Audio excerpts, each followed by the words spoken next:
भगवान की बड़ी कृपा है। आज दूसरे दिवस की कथा हो रही है। श्री हनुमान चालीसा के अंतर्गत एक चौपाई पर कथा बता रहे। ये केवल कथा नहीं है, जिंदगी के प्रत्येक प्रश्नों का उत्तर मिलता है भगवान हनुमान जी की कथा से। ये केवल कथा नहीं है, प्रश्नों के उत्तर मानकर सुनना चाहिए। जो प्रश्न आप अपने मन में बनाकर बैठोगे, कथा में निश्चित रूप से उसका उत्तर आपको प्राप्त हो जाएगा। तो हम लोगों ने हनुमान चालीसा की एक चौपाई पर कथा करने का संकल्प कर लिया था। चौपाई सबको याद है। चालीसा कहता है, दुर्गम काज जगत के जेते, सुगम अनुग्रह तुम रहते थे। हनुमान जी की पूजा करने वाले भक्त को दुर्गम काज, कठिन काज सरल हो जाता है। मेरे पागलों, और जिसे जिंदगी में सरलता पानी हो, उसे हनुमान जी की पूजा करनी चाहिए। अच्छा, ये सरल क्या है? पहले ये समझो, कठिन क्या है? जो अपनी क्षमता से बाहर हो वो कठिन, और जो अपने अनुरूप हो जाए वो सरल। जैसे कैमरा चलाना हमारे लिए कठिन है, लेकिन इन लोगों के लिए सरल है। लेकिन इनसे कह दे कि इधर आओ भाई साहब, व्यासपीठ पे बैठो, सिद्धांत निकालेंगे, हमें नहीं। इन्हें कठिन है, इन्हें व्यासपीठ पर बैठाएंगे, वाइब्रेशन मोड में आ जाएंगे। अब बोले क्या? इन्हें कठिन है। जो इन्हें कठिन है वो हमें सरल है, जो हमें सरल है वो इन्हें कठिन है। यही हम तुम्हें बताना चाहते। जिसमें निपुणता नहीं वो कठिन है, जिसमें निपुणता हो वो सरल है। और सरल का दूसरा अर्थ और समझो। सरल में कितने अक्षर हैं? बोलो बोलो। 3। कौन कौन? सा, रा, ला। इन 3 अक्षर से मिलकर बना सरल। सा माने सीता, रा माने राम, ला माने लक्ष्मण। जिसके हृदय में सीता, राम, लक्ष्मण बैठ जाते हैं वही सरल हो जाता है। यही सरल है। जिसके हृदय में सीता, राम, लक्ष्मण बैठ जाएं वो सरल, और जो सरल उसके हृदय में सीता, राम, लक्ष्मण। इसीलिए हमने आप लोगों को चौपाई ली है। दूरे गाम काज और सुगम अनुग्रह तुम्हारे। इसलिए मेरे छत्तीसगढ़ कवर्धा के पागलों, एक बात नोट कर लो, जो डर गया वो मर गया। डरना नहीं है, जिंदगी में असंभव कुछ नहीं है। पालो, सब कुछ संभव है। बस पाने का जुनून होना चाहिए। जुनून ऐसा हो, हट ऐसी हो कि कामयाबी शोर मचाने लगे। हनुमान जी का भक्त असंभव को संभव करके दिखाता है। मेरे पागलों, मीरा ने कृष्ण को पा लिया, बुद्ध ने बुद्धत्व को पा लिया, सबरी ने राम को पा लिया, और बिहार का दशरथ माझी, उसने तो पहाड़ खोद करके सड़क को बना दिया है? इस पृथ्वी पर कुछ भी असंभव नहीं है। असंभव सिर्फ एक शब्द है। हम आपको एक इतिहास की बात बताएं, कोई ज्यादा पुरानी नहीं। एक विदेशी रेसलर हुई, विल्मा रुडोल्फ। विल्मा रुडोल्फ के पैरों में पोलियो हो गया। डॉक्टरों ने कहा तुम चल नहीं पाओगी, पूरी जिंदगी तुम चलना तो दूर की बात, ठीक से बैठ भी नहीं पाओगी, तुम्हारे पैरों में पोलियो है। वो रोने लगी। मां ने कहा बेटी चिंता मत कर, तू चलेगी। और उसने कभी हिम्मत नहीं हारी। परिणाम ये निकला कि एक दिन वो देश की सबसे बड़ी दौड़ करने वाली महिला निकली और 3 दौड़ में गोल्ड मेडल जीते। इससे सिद्ध होता है कि जिंदगी में कुछ भी असंभव, हनुमान जी की कृपा से तो सब कुछ संभव है। आहा, हनुमान जी ने विभीषण को राजा बना दिया। तुम्हारा मंत्र विभीषण। देखो, बुरा ना मानना, विभीषण जी ने कभी स्वप्न में विचार नहीं किया था कि हम राजा बनेंगे।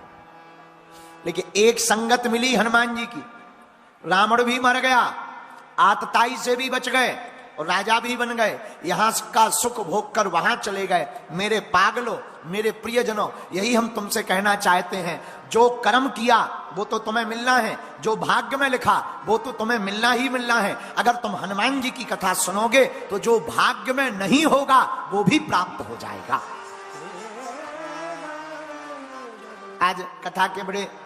आज की कथा में बड़ी अद्भुत बात, स्वामी नारायण संप्रदाय के आचार्य जी छत्तीसगढ़ में गुरुकुलम चलाते हैं, आप भी पहुंचे, महात्मा जी भी पहुंचे।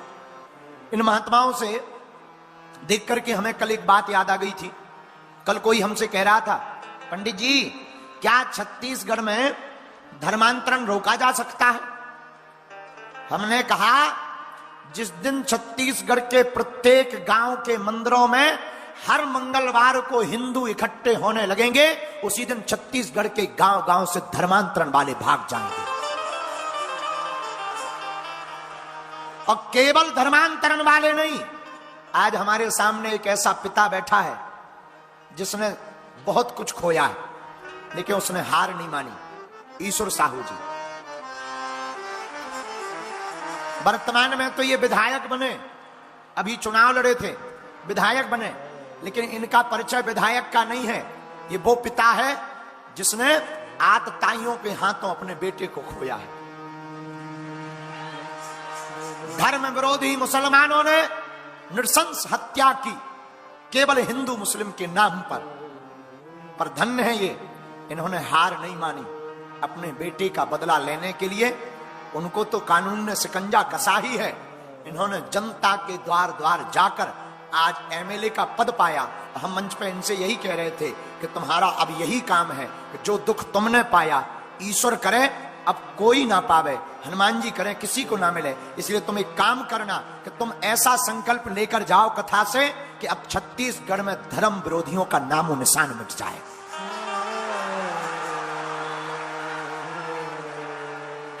बोलो सीताराम, जोर से बोलो।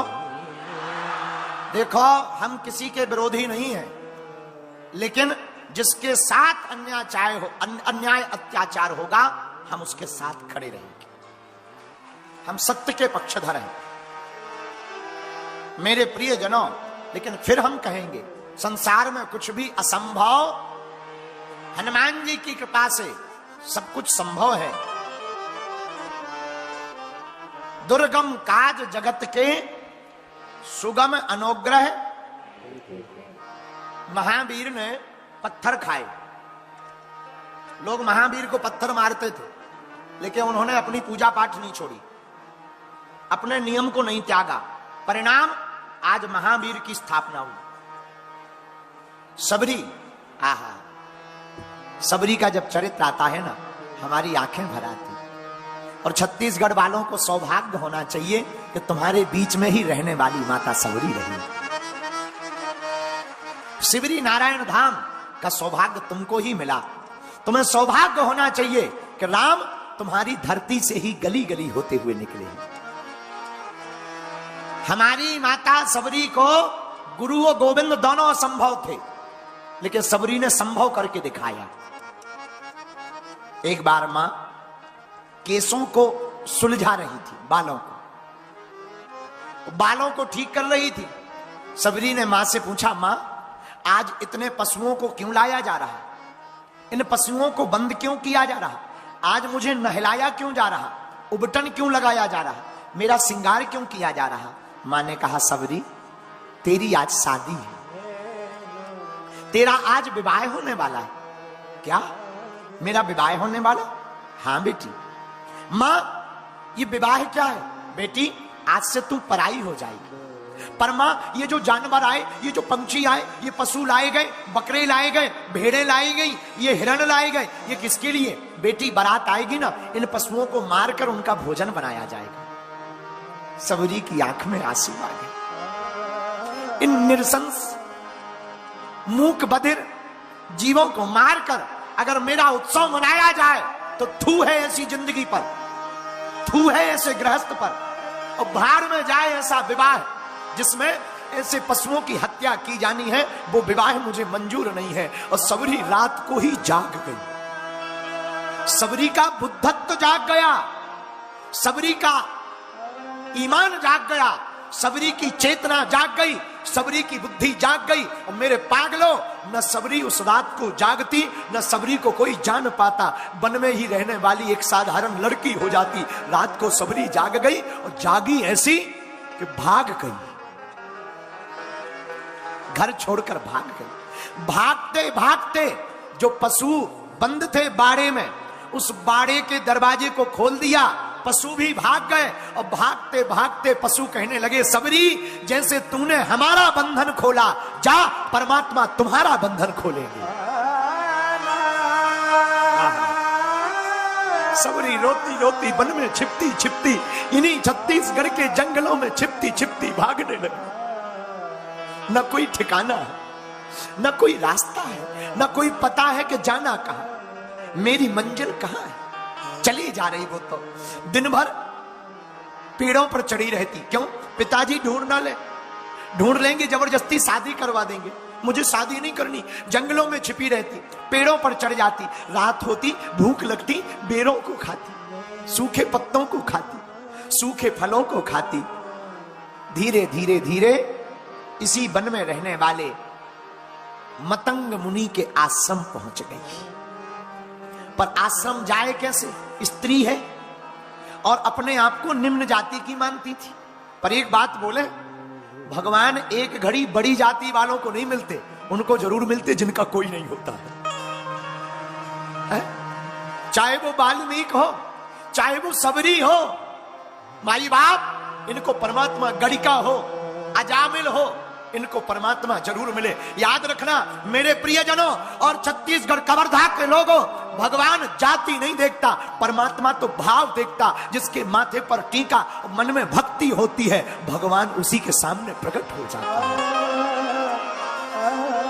है। रोती हुई सिवरी, रोती हुई सिवरी, सबरी मतंग मुनि के आश्रम के पास पेड़ पर रहने लगी। रात को आश्रम साफ कर देती, हवन के लिए लकड़ियां ले आती, दिन भर फिर छिप जाती। मतंग मुनि के शिष्यों ने देखा रोज कोई आकर के सेवा कर जाता है। अरे सेवा तो दिख रही, पर सेवादार नहीं दिख रहा। ये सेवा करने वाला कौन है? कौन है आखिर? आहा, एक दिन शिष्यों ने छिप करके सबरी को पकड़ लिया, हाथ पकड़कर गुरुजी के पास ले आए। सबरी डर गई।